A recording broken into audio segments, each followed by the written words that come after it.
Hi, I'm Steve Clemons, and I have a question.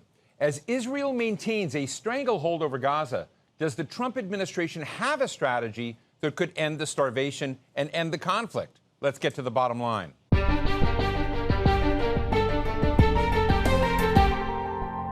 The worst-case scenario of famine is currently playing out in Gaza.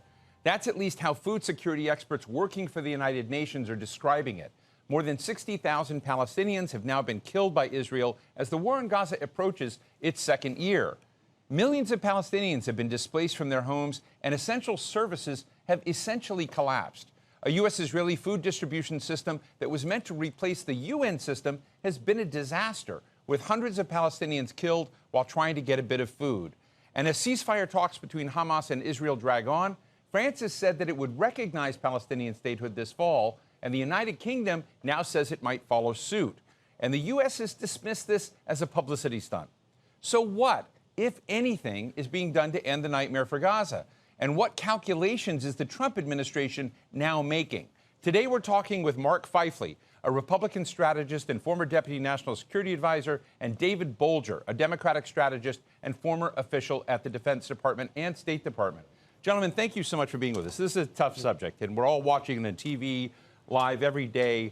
There's a lot of anguish. So much anguish that I want to show you a clip from Marjorie Taylor Greene, something that she has shared, which I have to find. Marjorie Taylor Greene, for many of you in the audience, may not know. She's a very colorful, MAGA-embraced member of Congress, and is not someone that I'm often aligned with. But let me just read something that she says.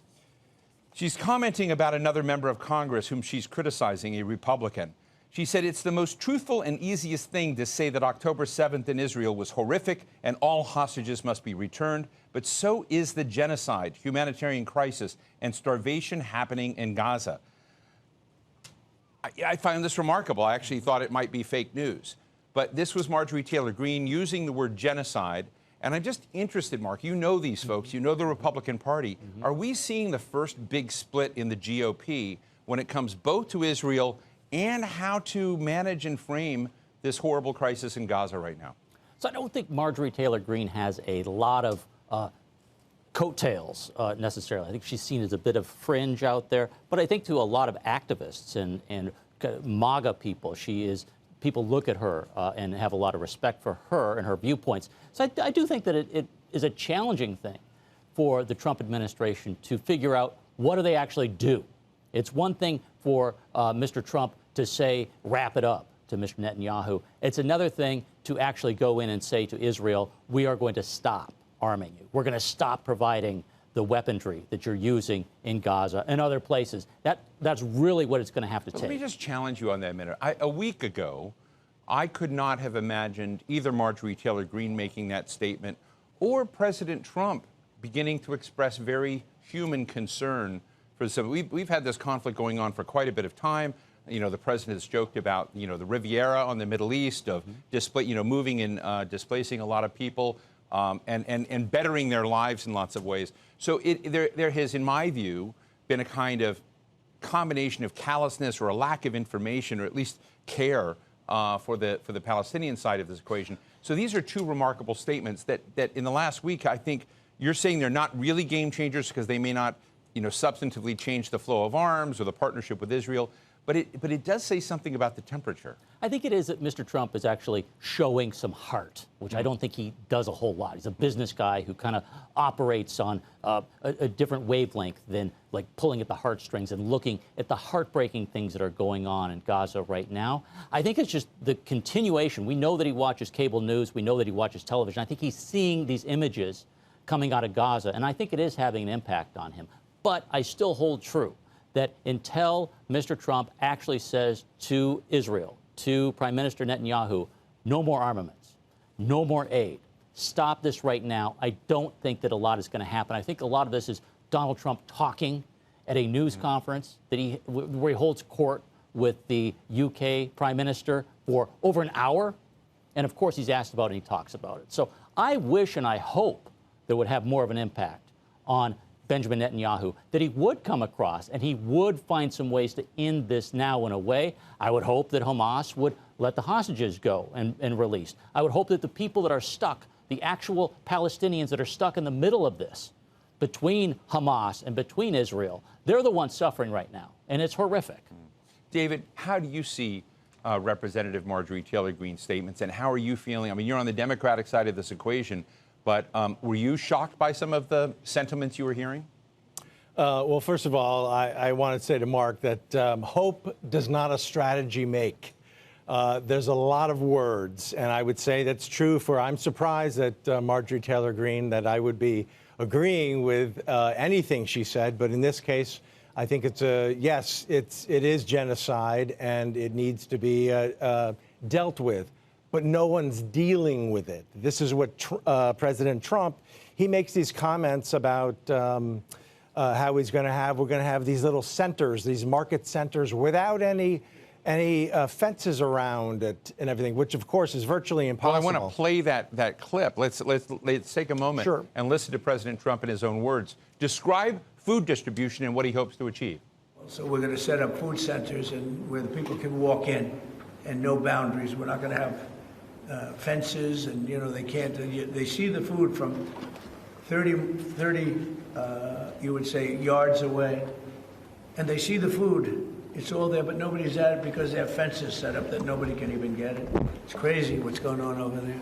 So there's the president, and as you were saying, David, that he has an image of how to handle and distribute the food. But right now, the Gaza Humanitarian Foundation is essentially a killing field for people who are showing up for aid.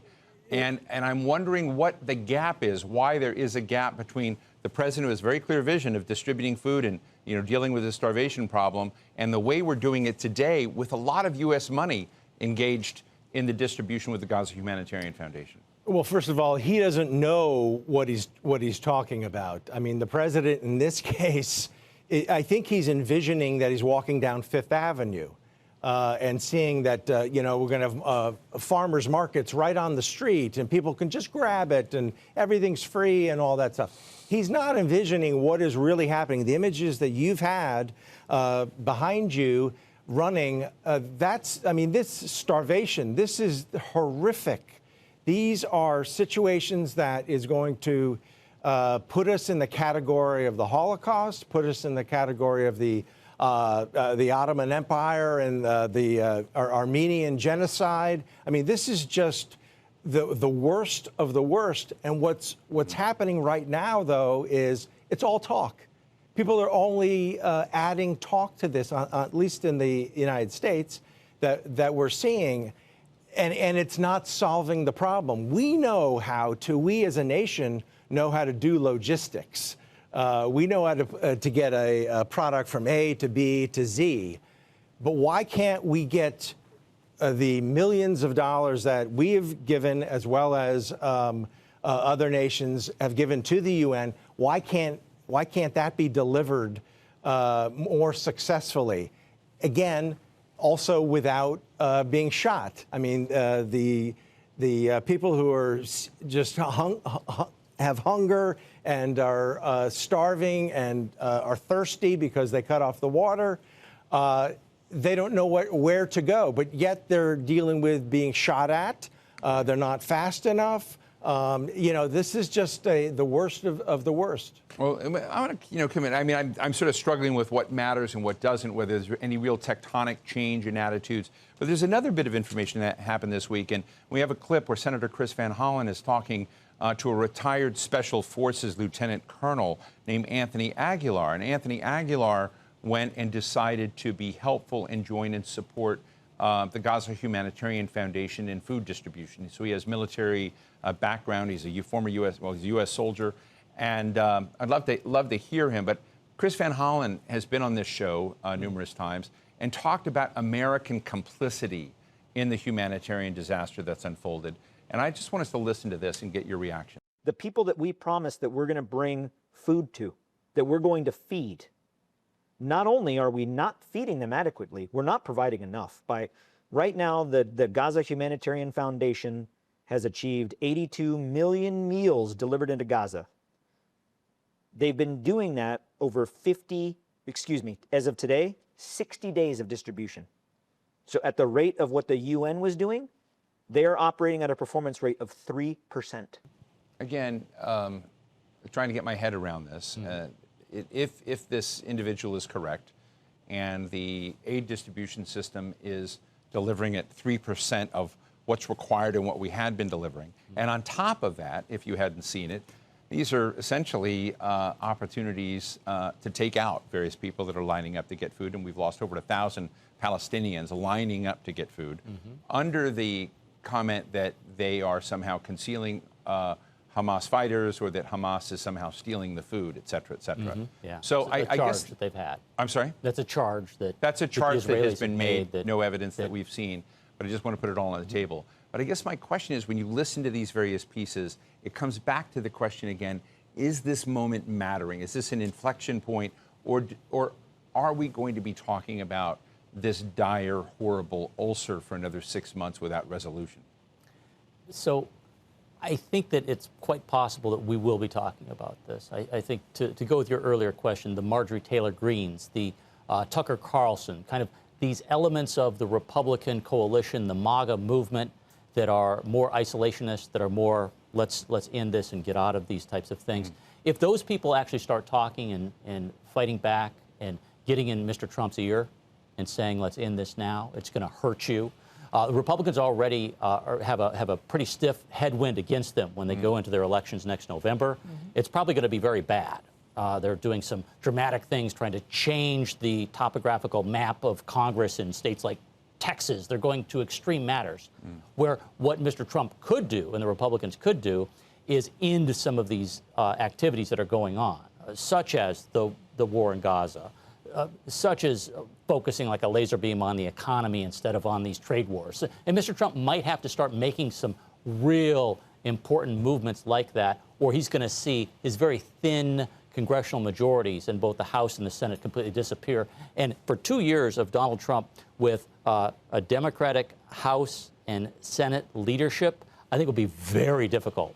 Investigations, a complete halt to all of his appointments and judiciary things that he wants to get done. So if Mr. Trump does look at that and say, the last 2 years in office could be really, really bad, let's find a way to end this war in Gaza. Let's find a way to focus on the economy, do some bread and butter kind of issues that are important. I think that could be what could happen. But in the next couple of months, I think it's going to be really tough. Prime Minister Netanyahu has been on a roll. He has neutralized a lot of the leadership in Hamas and Hezbollah. The things that he's brought have created conditions that have created a change in government in Syria. He's put Iran on its back feet and penetrated, assassinated people inside Iran.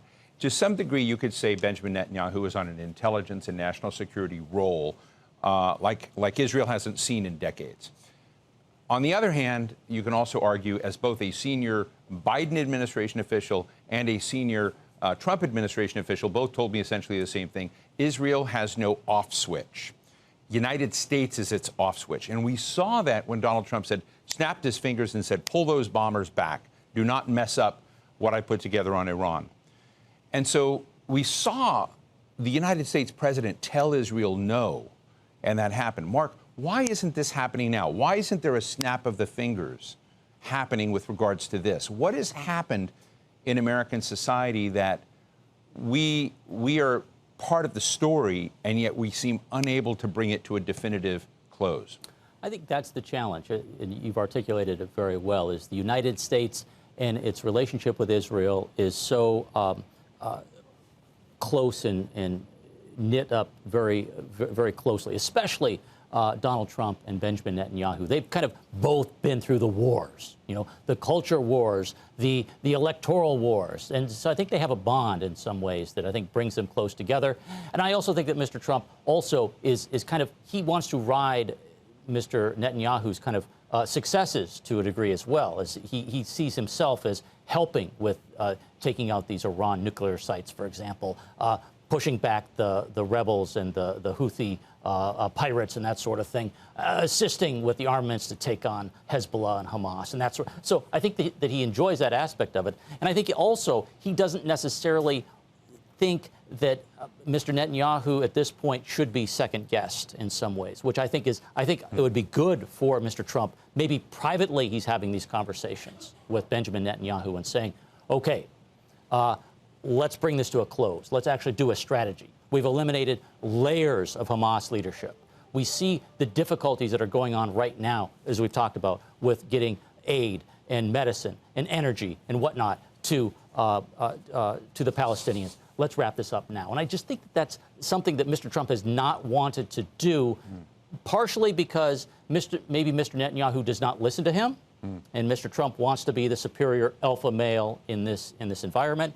And secondly, I think he understands, or he believes, that there must be more punishment to the different layers of Hamas to eliminate it, as Mr. Netanyahu has said, and that he's going to give them enough rope to do that in the end, even though there's so much difficulties going on in Gaza with all the humanitarian disasters that are happening. So it's very tough right now. Do you believe that Hamas is a roster of names that can be wiped out?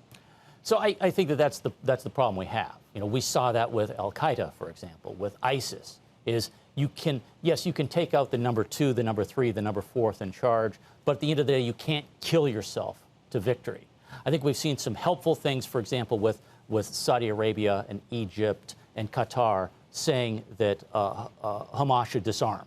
I think that's a very positive thing that we've seen this week in New York City. I think that has to happen. I think that some aspects of Hamas leadership has to find ways to integrate itself successfully into Palestinian society, so they're not creating the havoc that they are in the region. And I think that part of that is Mr. Netanyahu as well has to stand back and allow some of that to happen, rather than just continual bombardment and continued difficulties. Right now, Gaza is on every station, above the fold, every major paper. It's in all the social media boxes. Something has happened. I mean, I want to show you a Gallup poll that just came out on basically American attitudes towards this conflict and towards Israel. In this poll, we show that with Americans now, 60% of all Americans disapprove of the Israeli war in Gaza, 32% approve. Mark, you know, on the Republican side, if you kind of look at the breakdown with the Republican side, you see that Republican support for the war is rather consistent. It's 71% Republican, and it's 71% since January 2024 to July. So there's been very, very little movement, if any. But what's collapsing are both Democrats and independents, any support in this. Now, what I find interesting is I remember the Afghan and Iraq conflicts. What was interesting is the Republican support for those conflicts remained high until it didn't. But Democratic and independent support had collapsed. So when you look at these maps, you know, it does show that President Trump, Marjorie Taylor Greene, and other very key voices right now that are in the Republican camp aren't necessarily paying attention to those 71% of Republicans, but they're not divorcing themselves from Israel, as you said. But there is something else that goes on here, David, on the Democratic side, where President Biden was steward of this conflict for a long time, as you just said. And a lot of people believe that Kamala Harris lost the election because of the inaction, the failure to take real action of the Biden-Harris presidency. Right. And so I'm interested in how you see that and whether there's this interesting problem that's brewing for the Republican Party going into midterm elections on whether this could boil up and begin to cost them their electoral success in 2026. David? Well, I think, just look at Michigan. The Democrats had a very difficult time in Michigan with the Arab American community. And I think now what the Democrats are doing is when your opponent is deflecting and suffering, don't get in his way, right. You know, essentially is the adage. And that's kind of what's happening. I think that poll is interesting, but the majority of the coverage has been on Jeffrey Epstein, unfortunately, which is a diversion from a whole other group of issues that things like cryptocurrency and the Trump family and things that really I think the American public would be concerned about. But I think what's happening, though, is the Democrats and the Republicans, they're leaving town. I mean, 2 days from now, everybody's out of town. The House already left last week. And so that is the timing is so bad for Gaza, because this is going to be just shifted to the back pages, unfortunately. Gentlemen, the other two pieces of the chessboard that have moved this last week is that French President Emmanuel Macron is coming out and said he's going to recognize Palestine this fall if the negotiations don't proceed. Now, Keir Starmer, the Prime Minister of Great Britain, has come out and said, we're going to do that too. Right. Now, President Trump has called that a sideshow and basically they don't matter, et cetera. But it does raise the question of what the implications are of two major European allies of the United States that have largely played ball with us with regard to the Middle East, coming back and taking a very overt step to recognize Palestine. And then it raised the question of what exactly does America want now? If not the two-state solution, what do we stand for? But what are your thoughts, Mark? Yeah, so I think it's important that pretty much, with the exception of the United States, every member of the UN Security Council, the permanent members, if Great Britain does, if UK does do this, would be in favor of a two-state solution. So that does put the United States kind of onto the side where they have to really look at themselves and say they're the last holdouts of this. So important. I think Mr. Macron doing this, tangential help to the entire effort. It's good to do. It's a good news item of sorts. But I agree with what David said, is that if Mr. Trump really wants to change the dynamics of this, if he does want to get this Nobel Prize and be lauded in Oslo, he's going to have to make a lot of dramatic changes very quickly and find some ways. Maybe it might not be come out for a two-state solution, but it's going to be some knock heads in Tel Aviv and say, in this, let's wrap this up seriously. Because he has a whole agenda of what he wants to do with the Abraham Accords 2.0 and an entire litany of other things from economic to diplomatic that he has to do, and he has very limited time to do it. David?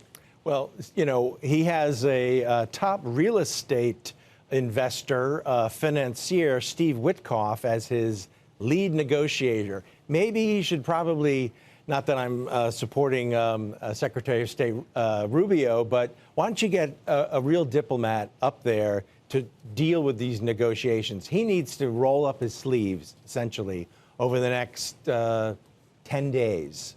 You know, he just cut the for the Ukraine-Russia conflict. He just cut that down to 10, 12 days. Why does he cut this down to, okay, I'll give you a week to let's put this together. Yeah. Snap the fingers. Well, thank you, gentlemen. I mean, it's a really tough subject, and I basically agree with Mark. I have a foreboding feeling that we'll be discussing this for many, many more months. And I think about the people in Gaza. I think of people on both sides. You know, there are a lot of Israelis that are anguished by what's going on right now as well. Former White House official Mark Pfeifle and former State Department official David Bolger, really appreciate you being with us today. Thank you. So what's the bottom line? The sheer brutality of the war in Gaza has led even the most strident supporters of Israel to wonder just how far this is going to go. If Trump and MAGA voices are now talking about the starvation of Palestinians, then we're in kind of unfamiliar territory. That's new. But when it comes to Gaza and the future of the Palestinian people, it's not really useful, in my opinion, to invest too much in hope and promises disconnected from concrete actions. Even if there is a change in tone, the real questions are these. Will America cut Israel's arms flow off? Or will Trump snap his fingers to compel Israel to stop the killing, as he did when Israel's jet fighters were on their way to bomb Iran? And those are the things that are either really highly unlikely or at least impossible to predict. And that's the bottom line.